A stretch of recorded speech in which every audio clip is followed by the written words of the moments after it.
2015 میں انڈیا نے نیپال پر اقتصادی ناکہ بندی یعنی پابندیاں لگا دی تھیں جب نیپال نے نیا آئین نافذ کیا۔ اب نیپال اپنا نیا آئین بنا رہا ہے، لیکن اس آئین کی وجہ سے انڈیا نے ان پر اکنامک بلاکیڈ لگا دیا تھا۔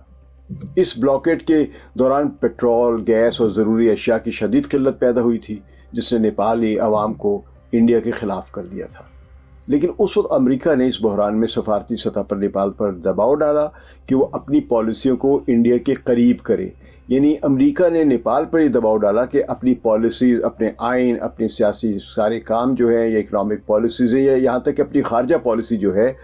اس میں انڈیا کی ہدایات کی روشنی میں چلے۔ یہ الفاظ اس طرح تھے کہے نہیں، لیکن دباؤ ڈالا گیا۔ تو دوستو، یہ مثالیں ہمیں بتاتی ہیں کہ نیپال کو بارہا ان بڑی طاقتوں نے اپنے کھیل کا میدان بنایا ہے۔ ادھر چین کھل کر کہتا ہے کہ وہ نیپال کے داخلی معاملات میں مداخلت نہیں کرتا ہے، لیکن الزامات اس پر بھی لگتے رہے ہیں۔ بہرحال چینی حکام بارہا کہہ چکے ہیں کہ نیپال کے فیصلے نیپالی عوام کے اپنے ہیں، لیکن انڈیا اور امریکہ نیپال کو اپنے جیو پولیٹیکل مفاد کے لیے استعمال کرنا چاہتے ہیں۔ یہی وجہ ہے کہ وزیر اعظم اولی نے اپنے دور میں چین کے ساتھ نیپال کے تعلقات بڑھانے کی کوششیں کی ہیں اور اس میں کامیاب بھی ہوئے ہیں، جس پر انڈیا اور امریکہ دونوں ان سے ناراض تھے۔ اب آتے ہیں سوشل میڈیا کی اپنی سینسرشپ پر۔ اب سوشل میڈیا کی سینسرشپ جو نیپال میں ہوئی اس پر تو بڑے احتجاج ہوئے ہیں، لیکن کیا یہ سوشل میڈیا کی جو سینسرشپ جو ہے یہ صرف نیپال میں ہوتی ہے اور وہاں پہ ایسے احتجاج ہوئے ہیں؟ ایسا نہیں ہے۔ سوشل میڈیا یا انٹرنیٹ کی پابندیاں دوسرے ملکوں میں بھی ہیں، انڈیا میں خود رہی ہیں، پاکستان میں رہی ہیں اور بھی دوسرے ممالک پہ رہی ہیں، چین میں بھی رہی ہیں، لیکن وہاں پہ ان پابندیوں کے فوراً بعد ایسا رد عمل نہیں آتا جیسا کہ نیپال میں آیا اور کٹھمنڈو میں ہم نے دیکھا۔ اور اس کے علاوہ ایک اور سینسرشپ کی بھی، سوشل میڈیا پر جو سینسرشپ لگتا ہے اس کی ایک اور تصویر بھی ہے۔ وہ یہ کہ حقیقت ہے کہ مغربی کمپنیاں جیسے میٹا ہو گئی جو فیس بک چلا رہی ہے، یا انسٹاگرام اور یوٹیوب جیسے پلیٹ فارمز، یہ بھی اپنی پالیسیاں مغربی حکومتوں کے دباؤ کے مطابق بدلتے رہتے ہیں۔ آج کل آپ نے دیکھا کہ غزہ کے بارے میں یہ سوشل میڈیا پلیٹ فارمز کتنے زیادہ حساس ہوئے ہیں فلسطینی کاز کے لیے، جو لوگ لکھ رہے ہیں اور ان میں ذرا سی بھی کوئی ایسی بات ان کو نظر آئے کہ جس سے اسرائیل کی بدنامی ہو رہی ہے تو وہ فوراً اس کو ڈیلیٹ کر دیتے یا بعض اوقات اکاؤنٹ ہی آپ کا بند کر دیتے، معطل کر دیتے ہیں۔ ہیومن رائٹس واچ جو کہ امریکہ میں موجود ایک انسانی حقوق کی ایک تنظیم ہے، اور یورو نیوز یہ بھی ایک تنظیم ہے، اس نے اپنی رپورٹس میں لکھا ہے کہ 2023 میں فلسطین کے مسئلے پر پرو فلسطین یعنی پرو پیلسٹائن مواد کو بڑی سطح پر بلاک کیا گیا، پوسٹ غائب کی گئی اور اکاؤنٹس بند کیے گئے، یہ وہ بھی مان رہے ہیں۔ لیکن اس وقت پرو اسرائیل مواد کو کھلی چھٹی دی گئی ہے، یعنی اسرائیل کی حمایت میں جھوٹ غلط جو مرضی لکھیں ٹھیک ہے، فلسطین کے مسئلے میں اگر آپ نے سچ بھی لکھا جو کڑوا ہے تو وہ آپ کا اکاؤنٹ بند ہو سکتا ہے، یہ وہ مواد یا کانٹینٹ جو ہے وہ آپ کا ڈیلیٹ ہو سکتا ہے۔ یہ دوہرا معیار مغربی میڈیا اور بڑی ٹیک کمپنیوں کی اصلیت دکھاتا ہے کہ وہ آزادی اظہار رائے کے کتنے بڑے علمبردار صرف اس وقت ہیں جب یہ سب ان کے اپنے مفاد میں ہو۔ اب سوال یہ ہے کہ ایران یا شمالی کوریا میں جب سوشل میڈیا پر پابندیاں لگتی ہیں تو نوجوان اتنے بڑے پیمانے پر کیوں نہیں نکلتے سڑکوں پر جتنے نیپال میں نکلے ہیں؟ اس کی بڑی وجہ یہ ہے کہ ایران اور شمالی کوریا میں ریاستی کنٹرول بہت مضبوط ہے اور لوگ متبادل راستوں کو استعمال کرنے کے عادی ہو چکے ہوئے ہیں۔ تو پاکستان اور انڈیا میں بھی اگرچہ حکومتیں وقتاً فوقتاً ٹویٹر یا یوٹیوب پر قدغن لگاتی رہتی ہیں، لیکن وہاں نوجوان وی پی این استعمال کر کے راستہ نکال لیتے ہیں۔ مگر نیپال میں پہلی بار اس پیمانے پر براہ راست مکمل پابندی لگائی گئی تھی، جسے نوجوانوں نے اپنی آزادی چھن جانے کے مترادف سمجھا۔ تو یہاں پہ ایک دو چیزیں اور بھی سمجھنے کی ضرورت ہے، وہ یہ ہے کہ اگر کہیں آپ نے پہلے سے تیاری کی ہوئی ہے یا وہاں پہ پہلے ہی بارود موجود ہے تو وہاں پہ کوئی بھی چھوٹی سی چیز ایک بڑا دھماکہ کر سکتی ہے، جیسا کہ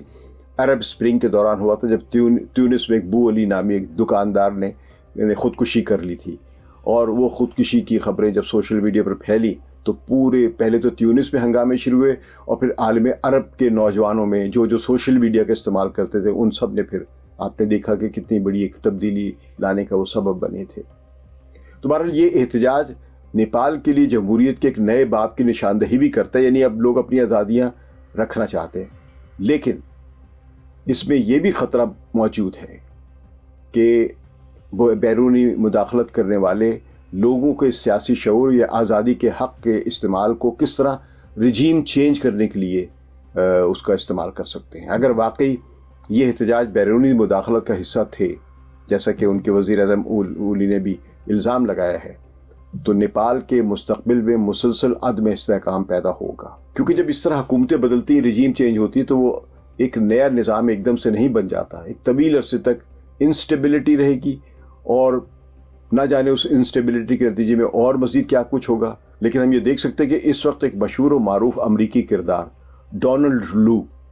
جنوبی ایشیا کے ملکوں میں رجیم چینج کے بارے میں کچھ حرکتیں کر رہا ہے، اس کا نام کئی اخبارات میں آیا ہے، اور ابھی حال ہی میں بنگلہ دیش میں ایک امریکی انٹیلیجنس ایجنسی کا آپریٹو جو ہے وہاں پر ایک ہوٹل میں مردہ پایا گیا ہے۔ تو یہ شکوک جو ہے یہ صرف سازشی تھیوریز نہیں ہیں، بلکہ ان کے پیچھے تاریخی حقائق بھی ہیں، رجحانات بھی ہیں، اور پالیسیز بھی نظر آتی ہیں۔ تو انڈیا اور امریکہ نہیں چاہیں گے کہ نیپال چین کے کیمپ میں چلا جائے، اور چین بھی نہیں چاہے گا کہ نیپال انڈیا اور امریکہ کے ہاتھ میں کھیلا جائے یا ان کے ہاتھ چلا جائے۔ اس لیے چھوٹا سا ملک بڑی طاقتوں کے تصادم کا مرکز بنا ہوا ہے۔ اور میں یہ بھی یاد دلا دوں کہ پاکستان کے ایک لیفٹیننٹ کرنل نیپال گئے تھے تو وہاں سے وہ غائب ہو گئے، اور آج تک ان کا پتہ ہی نہیں چلا۔ تو یہ کھیل پاکستان اور انڈیا کے درمیان جو ایک کانفلکٹ ہے یا ان کی کشیدگی ہے، وہ نیپال کے اندر بھی اس کا ایک حصہ ہمیں یا اس کا ایک پہلو نظر آتا ہے۔ آخر میں یہ بات واضح ہے کہ نیپال کے نوجوانوں نے دنیا کو ایک پیغام دیا ہے کہ آزادی اظہار کے بغیر وہ جینے کو تیار نہیں، لیکن ہمیں یہ بھی سمجھنا چاہیے کہ سوشل میڈیا صرف عوام کی آواز نہیں بلکہ بڑی بڑی طاقتوں کا ہتھیار بھی ہے۔ کبھی امریکہ اسے جمہوریت کی تحریک بنانے کے لیے استعمال کرتا ہے، کبھی انڈیا اپنے ہمسایوں پر دباؤ ڈالنے کے لیے استعمال کرتا ہے، اور جب یہ سوشل میڈیا فلسطین یا کسی اور حساس معاملے پر عوامی آواز بن جائے تو مغربی کمپنیاں خود اسے سینسر کر دیتی ہیں۔ نیپال کا بحران ہمیں یہ بھی یاد دلاتا ہے کہ یہ کھیل کتنا پیچیدہ ہے۔ جنریشن زی کو یعنی جین زی کو یا نوجوانوں نے جو اپنی طاقت دکھائی ہے نیپال میں، اب اصل امتحان نیپال کی سیاسی قیادت کا ہے کہ وہ بیرونی دباؤ کو رد کر کے اپنی قوم کو اپنے فیصلے کرنے کا حق دے۔ اور وزیر اعظم اولی نے جو استعفیٰ دیا ہے یہ اس بات کی نشاندہی کرتا ہے کہ نیپال کی سیاسی قیادت اس سازش کو سمجھ رہی ہے، اور استعفیٰ دے کے انہوں نے فیصلہ کرنے کا اختیار جو ہے عوام کو دے دیا ہے، نیپال کے نوجوانوں کو دے دیا ہے۔ تو امید ہے کہ نیپال کے نوجوان اپنے ملک کا دفاع کریں گے جس طرح انہوں نے اپنی آزادی اظہار رائے کا دفاع کیا ہے۔ یہ آپ کو تجزیہ کیسا لگا؟ اس کے لیے اپنے کامنٹ ضرور دیجیے۔ اس کے ساتھ ہی مجھے اجازت دیں۔ خدا حافظ۔